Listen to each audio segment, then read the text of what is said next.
Hola les gens, j'espère que vous allez bien. Alors, on va commencer tout de suite par quelque chose. Je vais arrêter de vous voyer en fait, parce que ça me saoule. Et donc voilà, je vais te tutoyer, je me permets, je te demande pas ton avis, c'est comme ça. Donc maintenant que ça c'est clair, comme tu as pu le voir dans le titre de cette vidéo, nous allons voir ensemble la balance des blancs.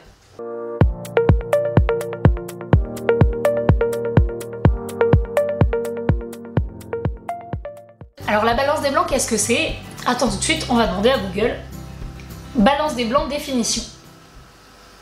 Selon Wikipédia, on réalise ce réglage au moyen du paramètre approprié de l'appareil, ou bien pour les appareils à balance des blancs automatiques, en présentant devant l'appareil une surface étalon reconnue comme blanche, normée ou déterminée comme telle par l'œil humain.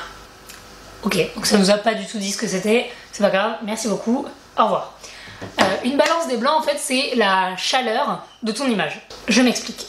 Par exemple, je pense que ça t'est déjà arrivé, t'étais pépère posé chez toi, t'as eu envie de faire des photos. Et en fait, les photos se sont retrouvées un peu trop jaunes. Ou alors, t'as fait ton petit repas du dimanche avec ta famille, vous êtes allé vous balader, et quand t'as pris des photos dehors, c'était trop bleu. Bah ça, c'est un problème de balance des blancs. Donc dans ces cas-là, t'as plusieurs solutions. La première, ça va être la balance des blancs automatique.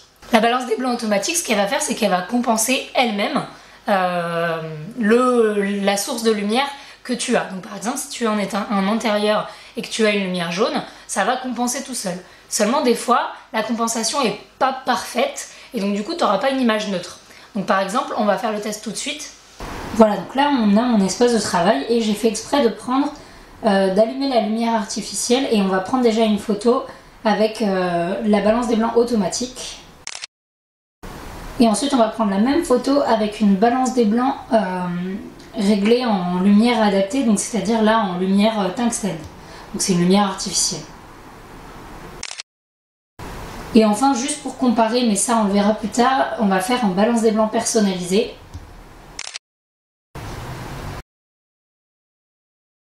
Donc comme tu peux le voir, la balance des blancs automatique, elle n'est pas toujours parfaite. Elle fait de son mieux, mais des fois, il vaut mieux l'utiliser en mode manuel. Et donc dans les modes manuels, tu vas avoir en fait des petits logos, des petits insignes qui sont ceux-ci.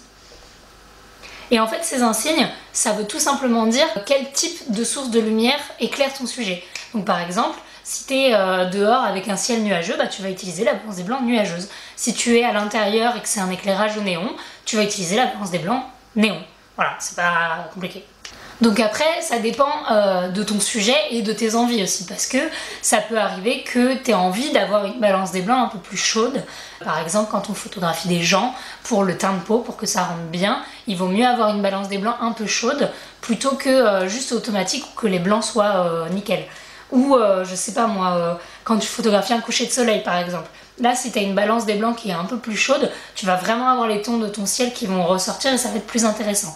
Donc, ce qu'il faut retenir, c'est le type de source de lumière et bien sûr le sujet et l'envie que tu veux véhiculer avec ton image. Et donc, si tu veux être encore plus précis, tu as encore une solution, c'est les Kelvin. Tous les boîtiers ne le font pas, les boîtiers pro le font, et en fait, les Kelvin, ça va être la mesure exacte de la chaleur de ton image. Et donc là, c'est des valeurs. 5500 Kelvin, c'est la lumière du jour. Et après, en fonction de ça, tu peux doser, tu peux voir. Donc plus tu vas dans les 6000 Kelvin, plus ça va être chaud, il me semble. Et plus tu vas vers les 4000, et plus ça va être froid. Et là, tu peux vraiment régler précisément ce que tu veux pour ton sujet. Et enfin, pour certains boîtiers encore, tu as une dernière solution. C'est la balance des blancs personnalisée. Donc normalement, on a une petite charte de gris. Mais sinon, tu peux tout simplement prendre un élément dans ton environnement qui est blanc ou qui est gris, tu le prends en photo, peu importe avec quel mode, et ensuite tu vas dans ton menu et tu vas mettre en balance des blancs personnalisé. Donc je vais te montrer comment on fait. Voilà, donc là par exemple, quand j'ai mon menu, ici là je vais mettre en balance des blancs automatique, par exemple, hein, on peut mettre n'importe quoi. Je vais prendre en photo cette table blanche, peu importe où, voilà, on a l'image de la table blanche, et en fait ce que je vais faire, c'est que je vais faire menu, ici là, vous voyez, c'est cet onglet là, ici, balance des blancs personnalisés, et je choisis cette image, donc je fais OK. Voilà. Donc c'est bon, je crois qu'on a fait à peu près le tour du sujet. Si tu as des questions comme d'habitude, tu n'hésites pas, tu m'envoies, tu me mets un petit commentaire. Petite parenthèse, je fais souvent des concours photo pour gagner en fait une séance photo.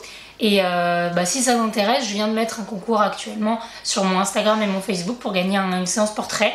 j'en fais d'autres dans l'année. Donc je mettrai les liens en barre d'infos. Si ça t'intéresse, envoie-moi ton petit nom, ton petit prénom par mail et tu seras peut-être tiré au sort. Voilà.